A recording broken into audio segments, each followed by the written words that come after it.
Happy, happy, joy, joy, happy, happy, joy, joy, happy, happy, joy, joy, happy, happy, joy, joy, happy, happy, joy, joy, happy. I wanted to ask you about an experience that many of you know. About 3 years ago, I was diagnosed with leukemia, and I had a series of events and so on. And there's a gentleman on the planet living in Brazil, in Abidjan. His name goes by the name John of God in English. And now, who am I to ask you whether entities can enter into somebody else's body? By the results of what you experienced. Yeah, but I had this most amazing experience with John of God. Because like Jesus, his vibration of well-being was dominant. And because your expectation didn't prevent it, in that alignment, you experienced that. So, I haven't been back to check blood levels or anything like that because I just go by how I feel, and I feel fine. So, but so many things changed in it. But the major change after having this healing experience with this man who has treated some 40 million people over the last 40 years or so, was that a week after the experience, two of my children were with me on Maui. And when I walked out of the room, and I looked at they just looked totally different to me than they ever had before. They just looked like pure. You were looking at them through the eyes love. of Source. Yeah. And I mean, I was weeping. I mean, I put my arms around my daughter and told her how beautiful she is. I was holding my son. I looked at the ocean. It looked like a sea of love. I looked at the palm trees there. Alignment. Influenced to alignment. Yeah, it was so powerful. I mean, and what I think, my 71st birthday was a couple of weeks later, and I woke up that morning, my birthday, I was in San Francisco, and I was making a film about my father, about forgiveness and so on, called My Greatest Teacher. And all I wanted to do that day, and I never had a birthday like this, and I've never forgotten it, I went downstairs and I had a couple of $1,000s with me, and I went down and I got $50 bills. A couple of $1,000s with him. And I went out to Union Square, and all I did all day long, from 7 o'clock in the morning until about 5 o'clock in the afternoon, was just embrace homeless people, little old ladies who were looking for plastic water bottles to take back, and people didn't smell very good, and people who were, it was like, and I was just in this state of bliss. It was such a pure love. All I wanted to do was give. I just wanted to give. I just wanted to serve. And that impacted me so much that, it's why I wear love on my shirt. It's why I'm writing about divine love. It's why I'm here speaking to you who teaches us about something called divine love. And what a thrill it is for me to just be here in your presence. But it was what it seemed to me was happened is like when you're told that you have something like leukemia, there is fear associated with it. Not fear of dying so much, but just this cancer. It's that word, cancer of the blood, and and there's so much of it in our society, so much of it. And I have a dear friend, her name's Anita Moorjani, who's written a book about her near-death experience called Dying to Be Me. And she talked about her cancer and how serious it was and how she was able to come back from it. And she said, it's just all fear. It's just all fear. It felt like the entities that came to me through John of God came in and took the fear, whatever that fear was related to that, and just removed it and replaced it with love. Is that? We would say it a little differently than the removal part. No. The emphasis on the love part, yes. Mm-hmm. So that the vibration of well-being was dominant. It's an interesting subject because everyone who is here in a physical body understands that they are going to make a transition. And yet it's seen by most humans as an inappropriate thing to do. So right away, if some path of least resistance looks like it's taken you out, then you have some determination to make about how you feel about being here. In other words, we were talking earlier about the contrast. You know what you don't want, you know what you do want.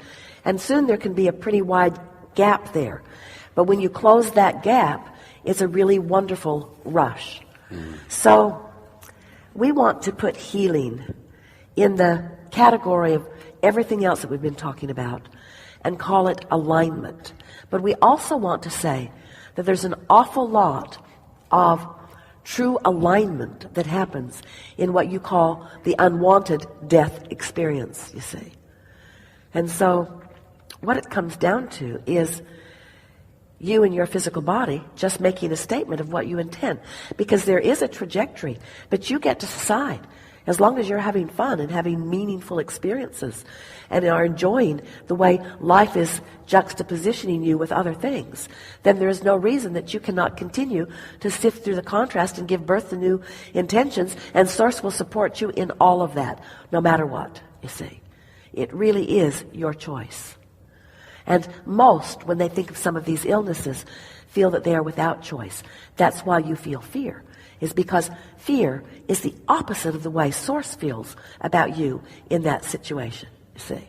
Fear is just the way you feel when you have a different opinion than the way Source feels. So, what did John of God do for you? Because you, like everyone else, you have access to that energy stream. You did not need an intermediary to flow stronger energy at you.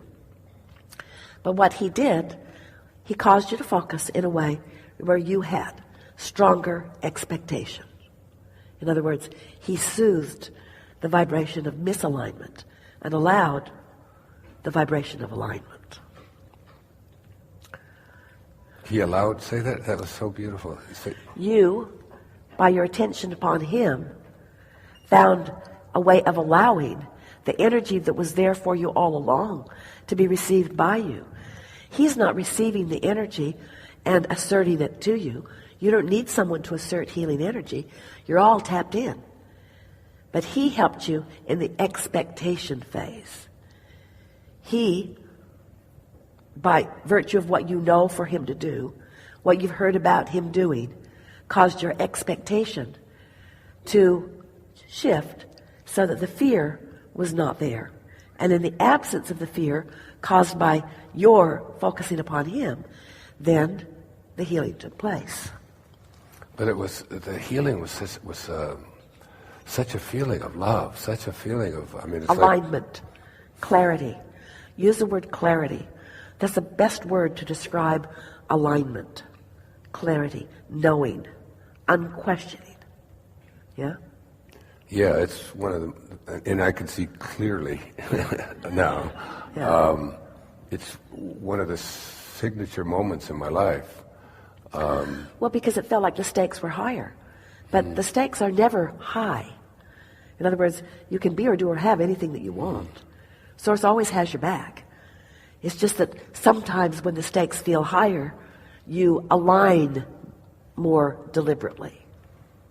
But it created in me a sense of just wanting to serve, to get my ego out of this. Well, you can't not serve. When you're tuned in, tapped in, turned on, you act like a satellite dish, so that, in other words, it's what we were talking about earlier. People are zigging and zagging and zigging and zagging, and if you're tuned in and not, and tuned in and not, and tuned in and not, they don't have as much opportunity to rendezvous with you. But when you're consistently there, then more of them can rendezvous with you, you see. And the most interesting thing about that is you cannot serve others unless you have served yourself.